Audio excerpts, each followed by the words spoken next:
महाराज महाराज महाराज महाराज, या आधुनिक युगाच्या धकाधकीच्या जीवनात तुमच्या बलिदानाचा आम्हाला विसर तर नाही ना पडला. हे आयुष्य, हे स्वातंत्र्य तुमच्यामुळेच मिळाले असून सुद्धा आम्हाला तुमचा विसर कसा पडू शकतो. पण आता नाही, आता तुम्हाला बलिदान द्यायची गरज नाही, कारण मी आज टाइम मशीन तयार केली आहे आणि या मशीनचा योग्य उपयोग तुमच्याशी दगा होऊ नये म्हणूनच झाला पाहिजे. आणि तो काळा दिवस म्हणजे 14 फेब्रुवारी 1689 आणि ठिकाण म्हणजे संगमेश्वर. आता हा तुमचा मावळा तुम्हाला काही होऊ देणार नाही.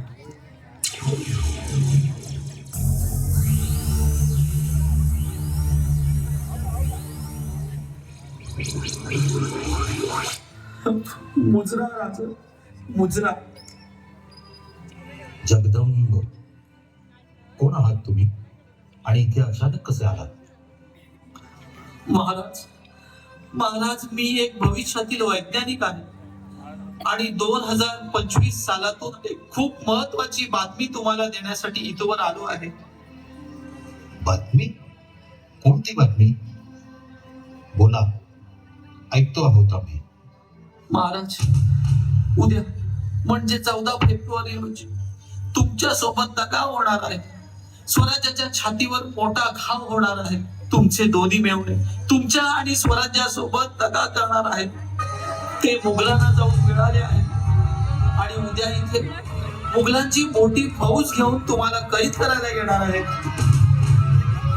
जगदंब, कवी, हे काय ऐकतो आहोत आपण? हा युवक खरं बोलतो आहे की हा आमचा एक भास आहे? महाराज, अहो आमच्या पण काही ध्यानात येत नाहीये. हे जे काही चालले आहे हे सत्य आहे की स्वप्न? नाही कवी, नाही. अहो महाराज, अहो खरंच हे सत्य आहे. मी खरंच भविष्यातून आलो आहे. तुमच्या आणि स्वराज्याच्या सोबत होणाऱ्या दग्यापासून तुम्हाला सावध करण्यासाठी मी इथवर आलो आहे. कवी, हा युवक सत्य बोलत आहे असं वाटू लागलं आहे आम्हास. युवका, भविष्यामध्ये आपल्या प्रजेची आणि स्वराज्याची काय हाल अहवाल आहे? महाराज, लहान तोंडी मोठा घास घेतो. पण तुम्ही आता हे प्रश्न का विचारत आहात? तुम्हाला आता इथून निघावं लागेल. तुम्ही आता वेळ वाया घालवू नका. हो हो महाराज, हा युवक जर खरं बोलत असेल तर आपल्याला आता जल्दी करावी लागेल. महाराज, मी लागलीच जाऊन आपल्या मावळ्याला सावध करतो. थांबा कवी. क्या महाराज आहे, आता आपण अजिबात विलंब करायला नको आहे. युवका, आम्हास आमच्या प्रश्नाचे उत्तर दिले नाहीस. काय हाल अहवाल आहे आपल्या स्वराज्याची? तुमच्यानंतर तारा राणी आणि इतर मावळे मिळून स्वराज्यासाठी 9 वर्षे लढा देतात आणि स्वराज्य सुखरूप राखतात. औरंगजेब असफल आणि वयस्कर होऊन इथेच मरून जातो. त्यानंतर आपल्या देशावर इंग्रजांचे राज्य येते आणि ते तब्बल 250 वर्ष राज्य करतात. पण त्यांना तोडीस तोड देणारे तुमचेच इतर मावळे जसे की भगतसिंग, राजगुरू, सुखदेव, वीर सावरकर, सुभाषचंद्र बोस, चंद्रशेखर आझाद, बाबासाहेब आंबेडकर यांनी त्यांना हरवून देशाला 1947 मध्ये स्वातंत्र्य मिळवून दिले. जगदंब, मग कवी, आता तुम्ही मला सांगा, मी स्वतः स्वार्थी बनून या सर्वांच्या बलिदानाचा हक्क त्यांच्यापासून हिरावून घेऊ का? म्हणजे महाराज, आम्हाला समजलं नाही. प्राक्तन कवी, प्राक्तन. थोडक्यात, आम्ही आमचे आयुष्य सुरक्षित राखण्यासाठी इतक्या लोकांचे प्राक्तन बदलावे का? उद्या स्वराज्य राखण्यात आमच्या ताराराणी साहेब इतके मावळे, भविष्यातील स्वातंत्र्य सैनिक या सर्वांचे बलिदान आणि कष्ट वाया जाऊ द्यायचे का?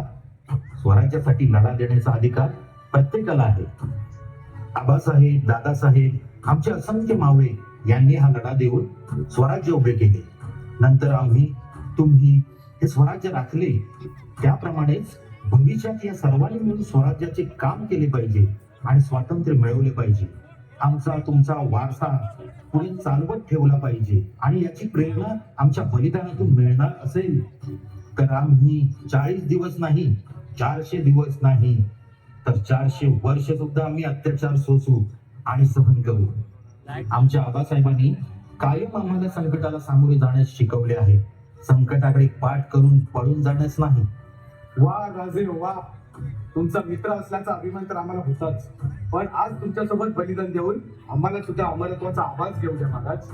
वा कवी वा, तुमच्यासारखा जीवाला जीव देणारा मित्र मिळणे खरंच भाग्याचे. महाराज, तुमची आणि कवी कलश यांच्या मैत्रीचे जसे ऐकले होते तसेच बघितले. वा, भविष्यातही असाच देशाच्या आणि देशातील लोकांच्या भल्याचा आणि विकासाचा विचार करा. जगदंब. छत्रपती शिवाजी महाराज को शेर कहते हैं और शेर के बच्चे को